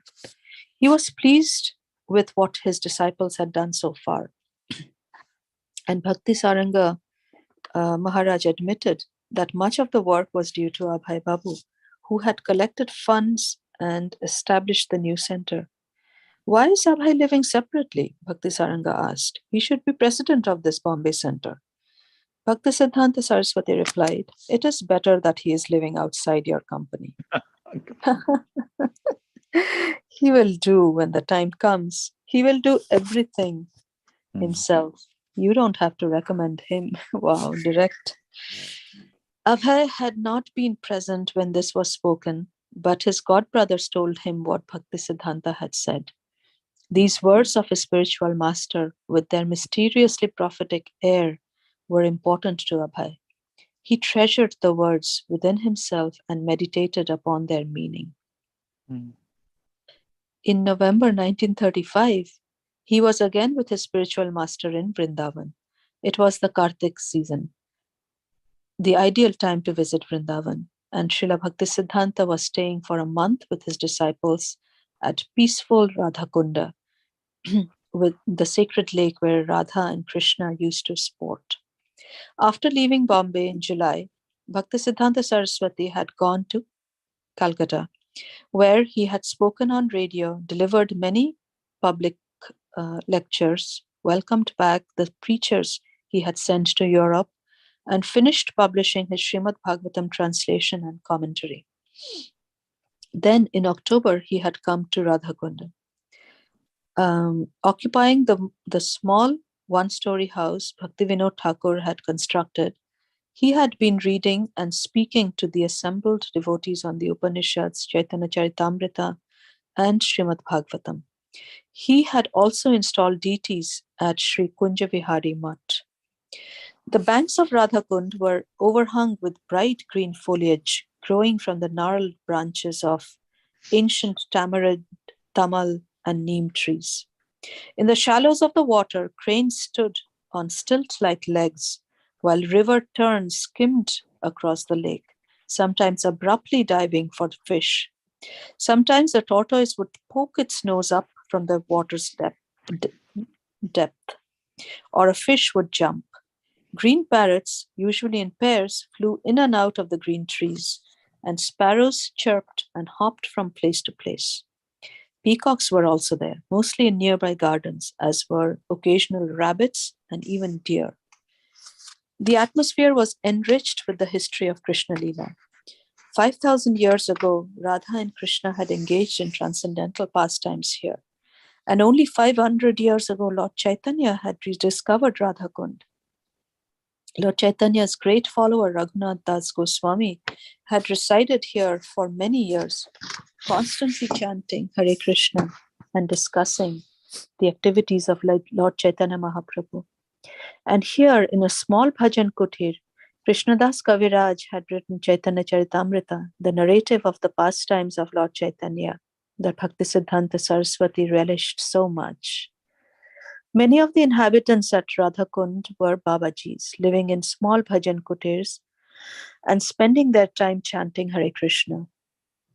Having heard of his spiritual master's stay here, Abhay, bringing his son with him, had travelled from Bombay just to have darshan of his spiritual master.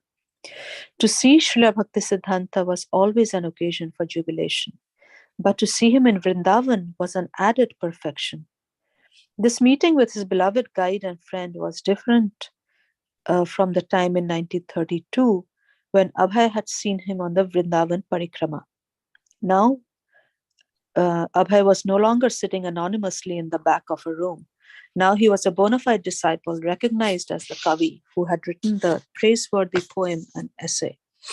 The young man who listened well, the devotee who had helped the Allahabad Mutt and who had established the Mutt in Bombay. Already on his visit, Abhay had had occasion to be alone with his spiritual master, who had remembered Abhay's son and presented him a small bandi jacket. And now, as they walked together alone on the bank of Radhakund, Srila Bhaktisiddhanta turned and spoke confidentially to Abhay. There had been some quarreling amongst his leading disciples in Calcutta, he said, and this distressed him very much. Even now in Vrindavan, it weighed heavily on his mind.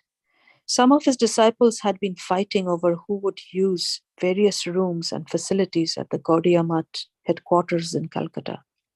These devotees were all members of the same Mutt, and the building was for propagating Krishna consciousness under the leadership of Bhaktisiddhanta Saraswati.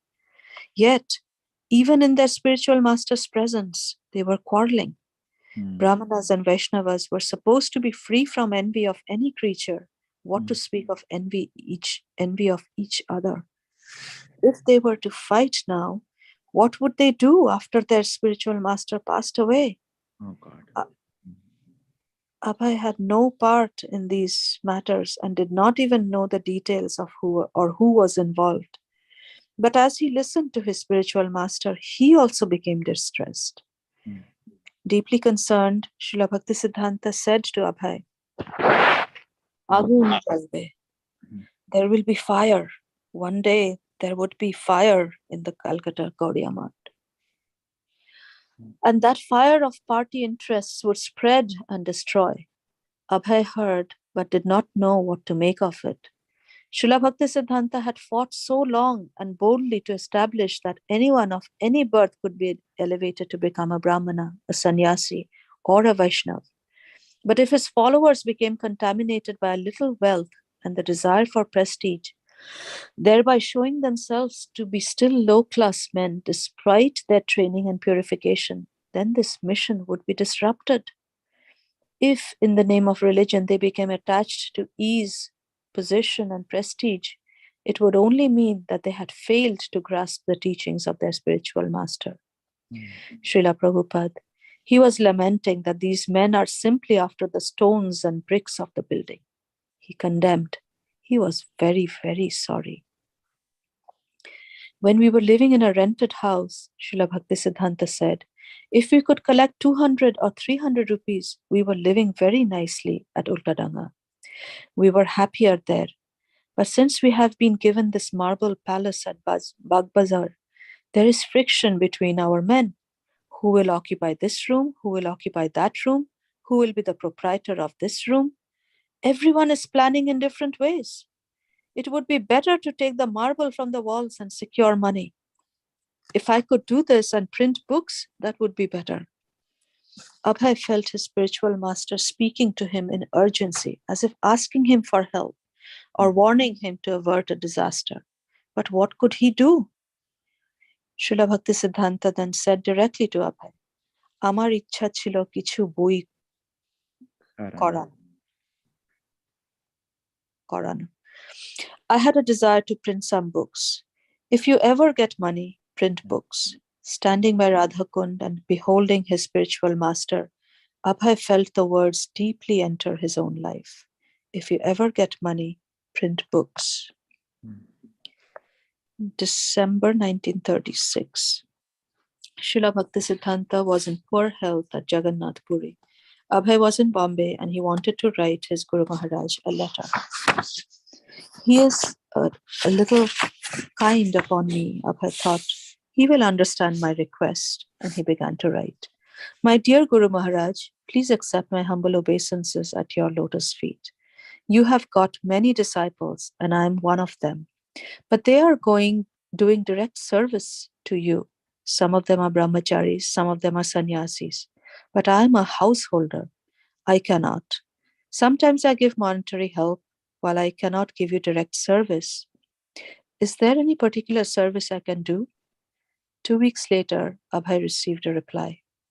I'm fully confident that you can explain in English our thoughts and arguments to the people who are not conversant with the languages of the other members. This will do much good to yourself as well as your audience. I have every hope that you can turn yourself into a very good English preacher if you serve the mission to inculcate the novel impression of Lord Chaitanya's teachings in the people in general, as well as philosophers and religionists. Abhay at once recognized this to be the same instruction he had received at their first meeting in 1922. He took it as a confirmation. There was now no doubt as to the purpose of his life. With his spiritual master, what his spiritual master had said in Calcutta in 1922 had not been a chance remark, nor had that been a chance meeting. The instruction was the same. Turn yourself into a very good English preacher. This will do much good to yourself as well as your audience. Srila Bhaktisiddhanta passed away from the mortal world on January 1, 1937. He had been spending his last days reading Chaitanya Charitamrita and chanting on his beads. When a doctor had visited him wanting to give an injection, Srila Bhaktisiddhanta had protested, "Why are you disturbing me in this way? Simply chant Hare Krishna, that's all." Amongst his last words to his disciples were, "I advise all to preach the teachings of Rupa Raghunath, disciples of Lord Chaitanya, with all energy and resources. Our ultimate goal shall be to become the dust of the lotus feet of Sri Sri Rupa and Raghunath Goswamis. You should all work conjointly under the guidance of your spiritual master, with a view to serve the absolute knowledge, the personality of Godhead. You should live somehow or other without any quarrel in this mortal world, only for the service of Godhead. Do not, please, give up the service of Godhead, in spite of all dangers, all criticisms, all discomforts. Do not be disappointed, for most people in the world do not serve the personality of Godhead. Do not give up your own service, which is your everything and all. Neither reject the process of chanting and hearing of the transcendental holy name of Godhead. You should always chant the transcendental name of Godhead with patience and forbearance like a tree and humbleness like a straw. There are many amongst you who are fully qualified and able workers. We have no other desire whatsoever. In his last days, he had remained fully conscious and had given instructions until the end. He had specifically and openly ordered that the affairs of his Gaudiya Math be maintained by a 12-man governing body, which the devotees should select amongst themselves. Finally, he had said, "Please accept my blessings to you all, present and absent. Please bear in mind that our sole duty and religion is to spread and propagate service to the Lord and of his devotees." At 5:30 a.m. on January 1st, he breathed his last. Word very soon reached Abhay in Bombay. His immediate response was to cry with grief. No more the joy of an anticipated meeting. No more trips to Calcutta or Vrindavan on the plea of business just to see the tall, commanding form of Srila Bhaktisiddhanta, the evangelic angel. This sense of never meeting again was difficult to bear. Philosophically, Abhay knew that there was no reason to lament. Bhaktisiddhanta Saraswati had come into the world to execute the mission of Lord Chaitanya, and now it was required that he leave this place and go to another, where he would again engage in the same activity. Yet, even armed with this philosophy, Abhay felt all alone. His two great well-wishers were gone, his father and now his spiritual master. But he felt grateful that he had received a special mercy, a final instruction, just 2 weeks before his spiritual master's departure. Abhay read his letter again and again. There would not be another. The intimate talks and meetings were now gone. But by this letter especially, Abhay would live in the instructions of Bhaktisiddhanta Saraswati. The letter had come just in time. Now he knew for certain, no matter what anyone else said, how to please his spiritual master and stay linked with Krishna. Following his order, he would conquer the feeling of lust at the disappearance of his most affectionate well-wisher. So this is the heart and story of our grand founder Acharya. Yep.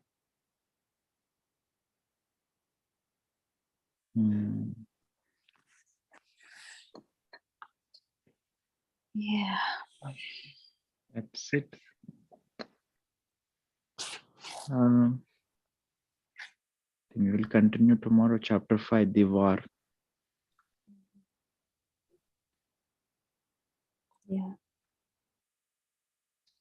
Want to say anything, Mataji? It is very, the last part is really sad because you can just Yeah, but imagine. otherwise I was thinking, oh my God, such a powerful person he is. Such a powerful person and such a beautiful, what command over English. And even as a Grahastha, he was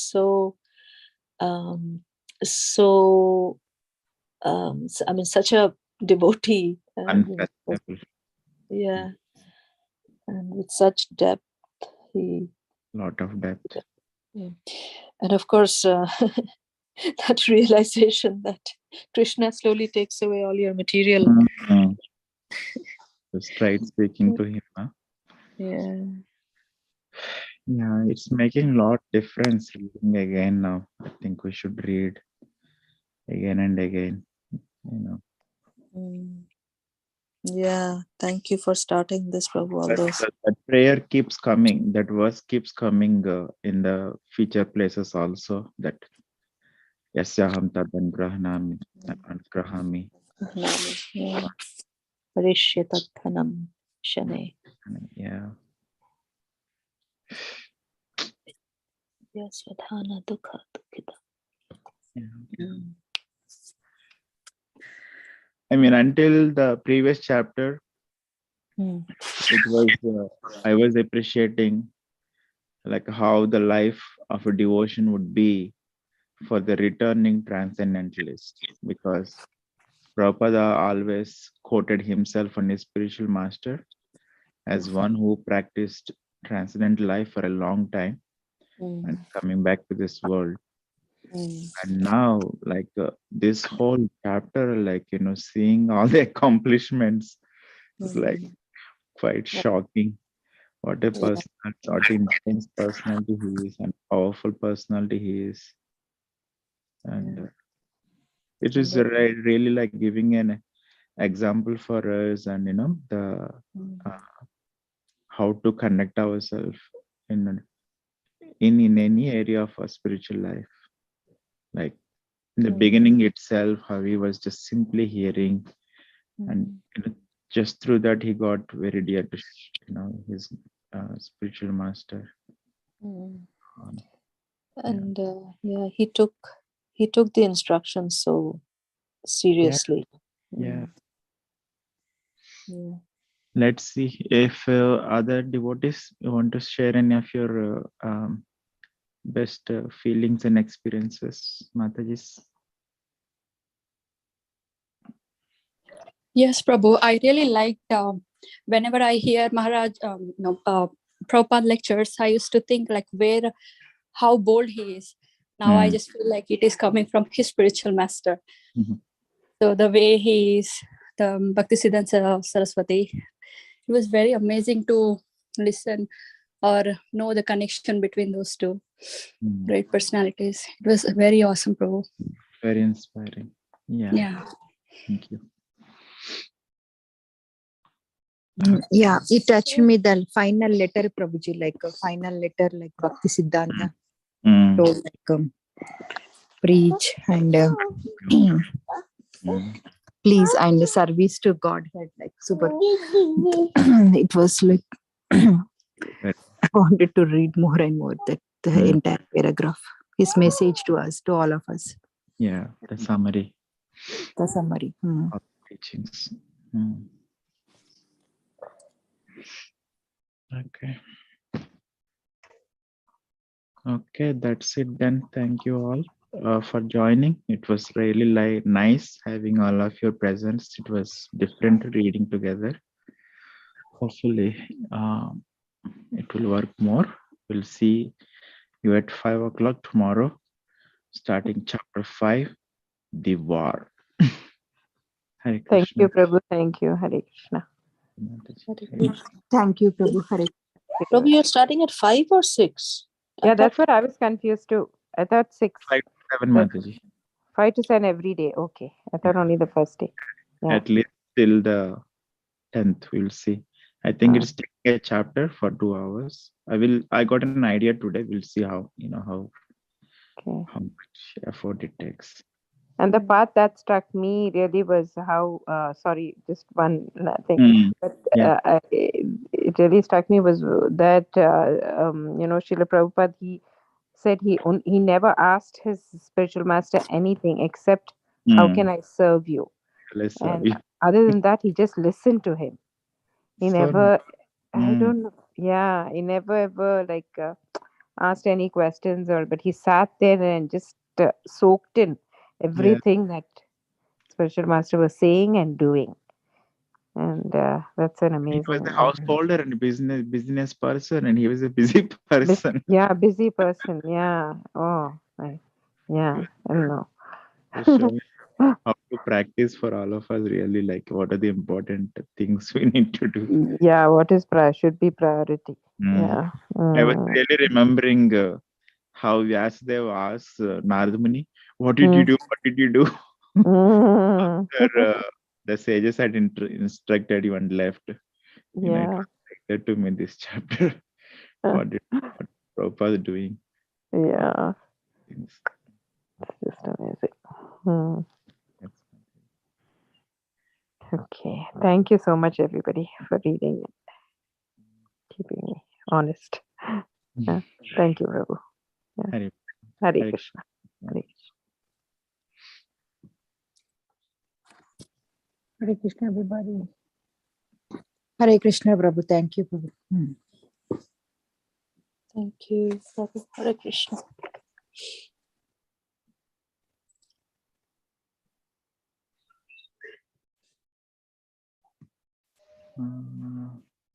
Hare Krishna.